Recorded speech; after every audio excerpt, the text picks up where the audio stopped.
We continue now at the top of Daf Pei Chesam and Beis in Meseches Bava Metzia. This is Bava Metzia Daf 88b. On the previous summit, the Gemara said that the people of Beis Hino, they tried to follow the Doraisa and not follow the Derabanan as follows. The pasuk says, Aser ta'aser v'yachalta. It says you should take off meiser and you should eat. Rashi says, Aser ta'aser v'yachalta. It's not that these words are next to each other. It's trei kroi, this michil hadadi. These are two psukim that are next to each other. In any case, we learn from there, v'lo mocher, that the halacha of taking off meiser, hilchas meiser, don't apply to a person who's selling. It applies to somebody who's eating. And tvuas zarecha, it says from that which you planted, v'lo lokech, it doesn't apply to a buyer. And so they essentially said that the halachas of meiser don't apply to a buyer. And the point over here is that it's only a din derabanan, and they weren't following the derabanan. But the point also is we implied before that it was doraisa.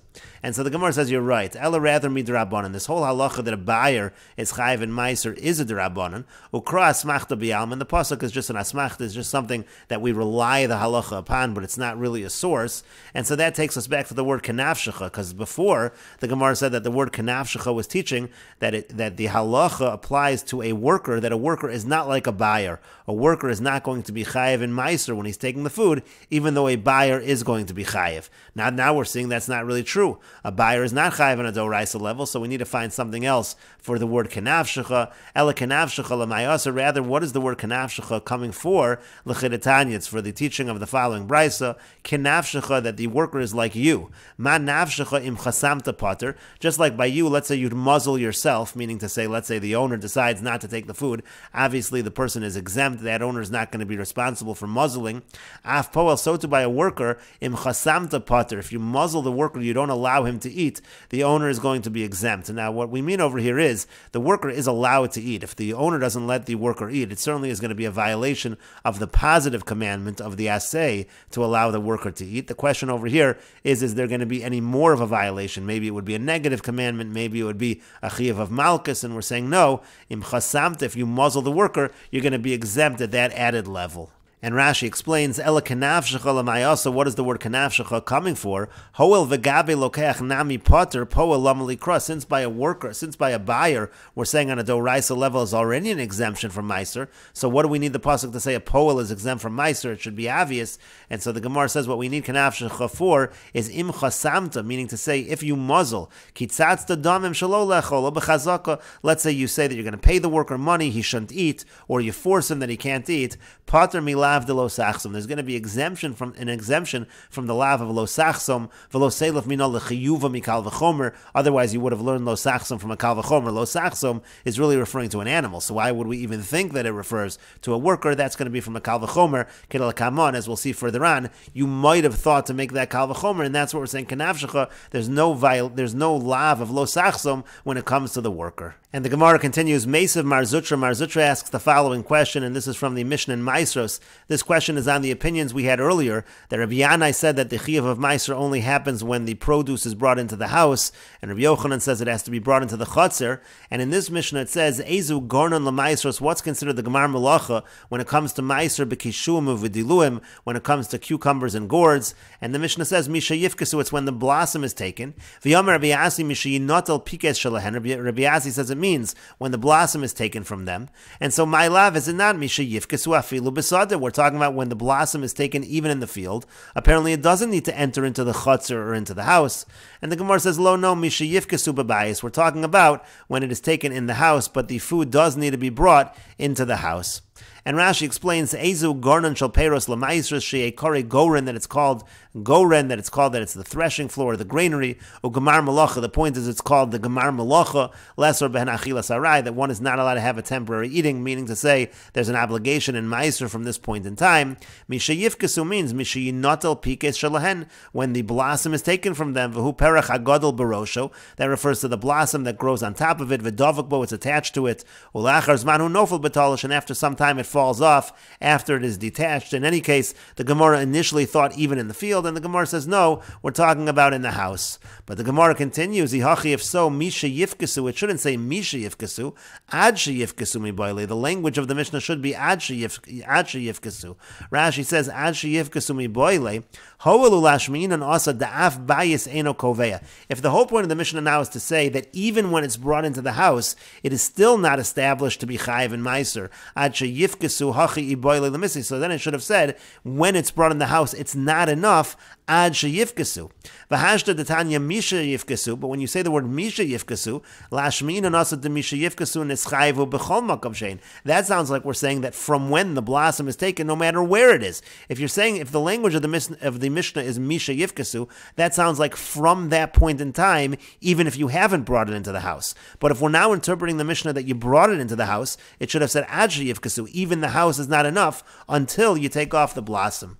And so the Gemara says, Itana Adshi Yifkasu, if that's what we had, if the Mishnah said Adshi Yifkasu, Hava Mina Ad Gomar Lefikusayu, you would have misinterpreted it and thought it means that all of the blossoms have to be taken. Kamash Malon Misha Yifkasu Michi Aschule Pikusayu. That's what it comes to teach us when it says Misha Yifkasu, it means when the blossoms are beginning to be taken. And the idea is that the obligation sets in even when some of the produce loses their blossom. You don't have to have all of the produce lose their blossom. And the Gemara continues, Mesav Mar Zutra Breder of Nachman. Mar Zutra Breder of Nachman asks a question from the following brisa. Gorno lemaiser l'chayev olav mishum tevel misha tigmar malachton. When do we say that it's a goren? Meaning, when do we say there's a gemar malacha, that the work has been completed in terms of the chayev meiser, that it's no longer tevel? Again, that's misha tigmar malachton. That's when the work is completed. Ve'ezo gemar malachton. When is it considered that the work is completed? Meleches hachnasasan. That's when you pile everything up. When you bring it in, at that point in time, it's chayiv and meiser.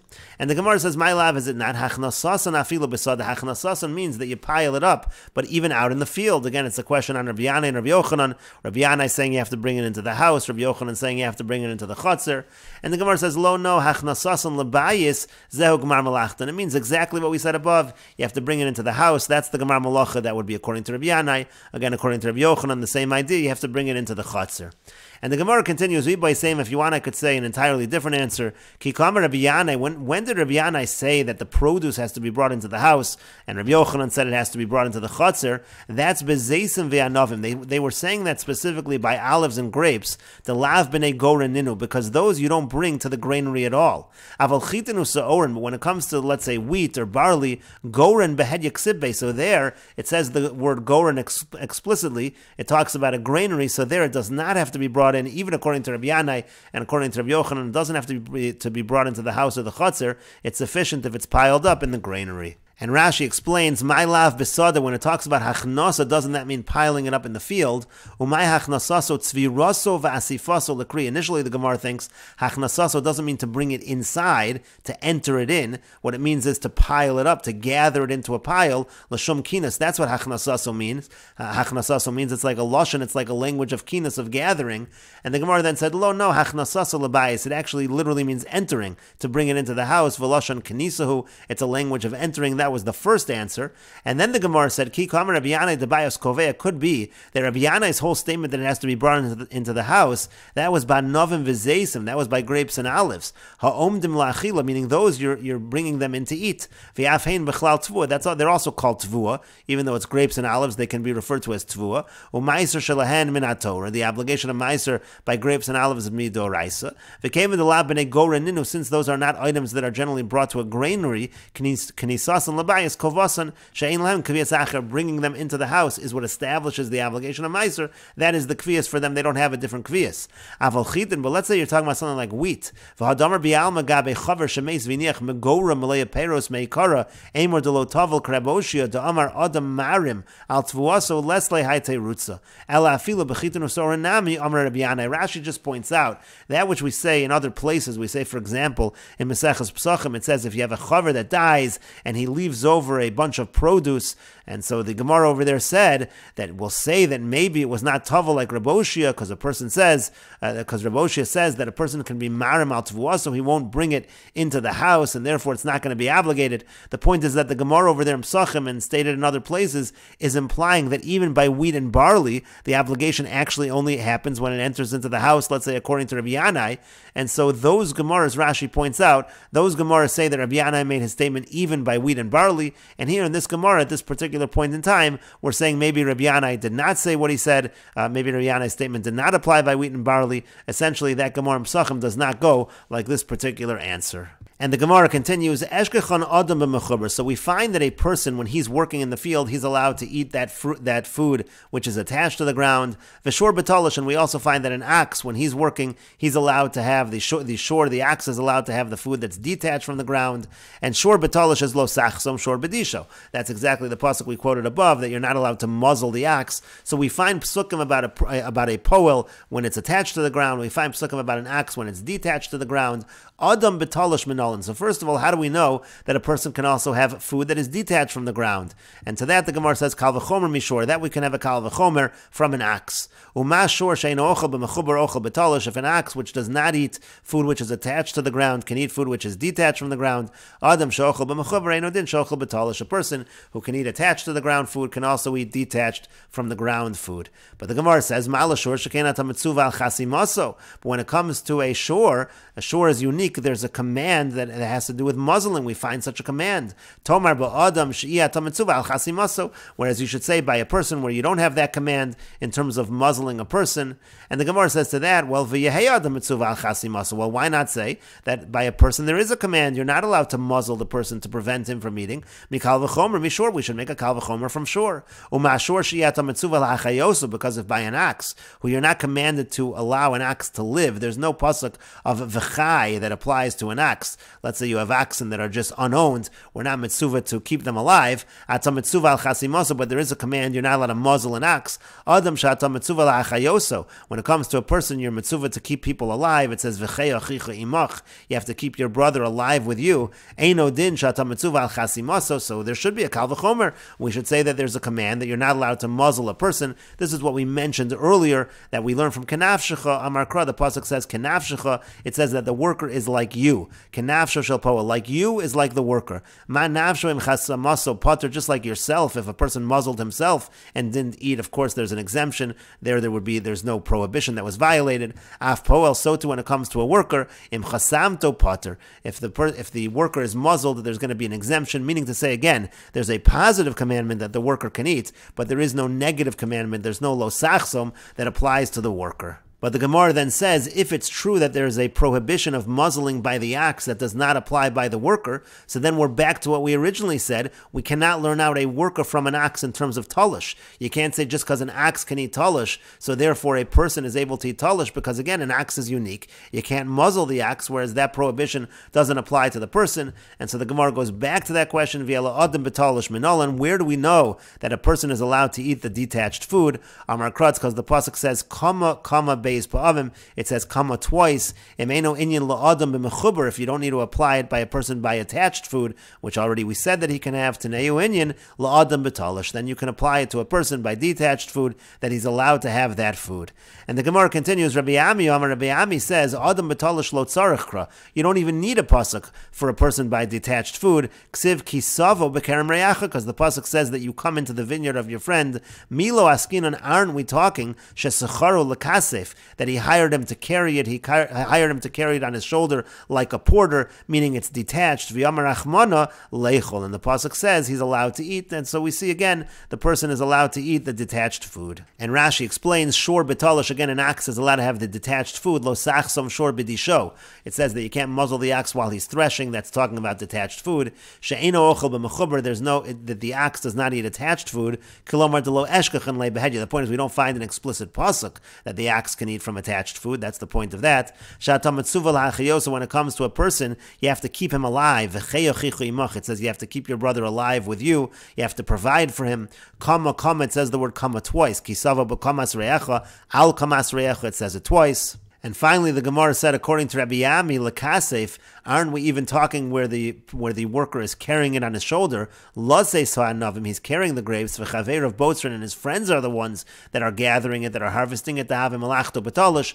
In that case, he is working with detached food, and we see again that he's entitled to eat from the food.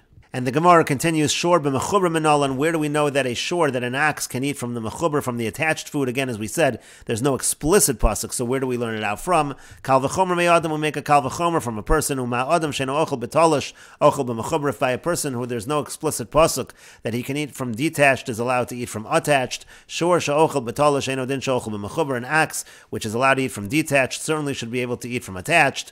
But the Gemara again says, ma'al adam shekein ata metzuva l'achayos, what's unique about a person is we have to keep people alive. There's a commandment about that. Tomer b'shor shi'ata mitzvah l'hachayos. When it comes to oxen, there is no such command that you have to keep them alive. And the Gemara then says v'yeheshor mitzvah l'hachayos mikal v'chomer. But why not say that there is a commandment to keep the oxen alive from the following kal v'chomer? Uma adam shi'ata mitzvah al chasimoso. If by a person where there is no negative commandment in terms of muzzling a person, ata mitzvah l'hachayoso, you are mitzvah, you are commanded to keep the person alive. Sure, when it comes to an ox, shata mitzvah al chasimoso, where you are commanded not to muzzle the ox, shouldn't it be logical that you're commanded to keep the shore alive? To that we say, Amar Kra, the pasuk says, it says that your brother lives with you. Achicha v'lo shore, it means your brother and not the ox. But in any case, that takes us back to our question. We can't just learn shore from a person in terms of attached food. So therefore, when it comes to shore, that the shore is permitted to eat attached food, from where do we know that? Amar Kra, because the pasuk says reyacha, it says reyacha beis pa'amim, it says the word reyacha twice. If we don't need it for a person for attached food, because that we already know, so instead apply it to an ox eating from attached food. And the Gemara continues, Ravina says, Lo adam betalosh v'lo shor b'mechuber tzrichi kroi. When it comes to a person eating detached food, and when it comes to an ox eating attached food, a pasuk is not necessary, because it's written, Lo sachsom shor b'disho, you can't muzzle the ox while it's threshing. And Rashi explains, Adam she'eno ochel betalish, a person who doesn't eat detached food, meaning kilomar means to say, Delo eshkechon krabed. We don't find an explicit pasuk. It's true that he can eat, but it's not explicit in the pasuk. And then the Gemara said, Emeino inyan lo adam emechuber, if we don't need to apply the pasuk for a person eating attached food, the mechad minay unafka, because again, that we already learned out from one of the psukim. And we will continue with this discussion in the next video on Daf Peites Amud Aleph.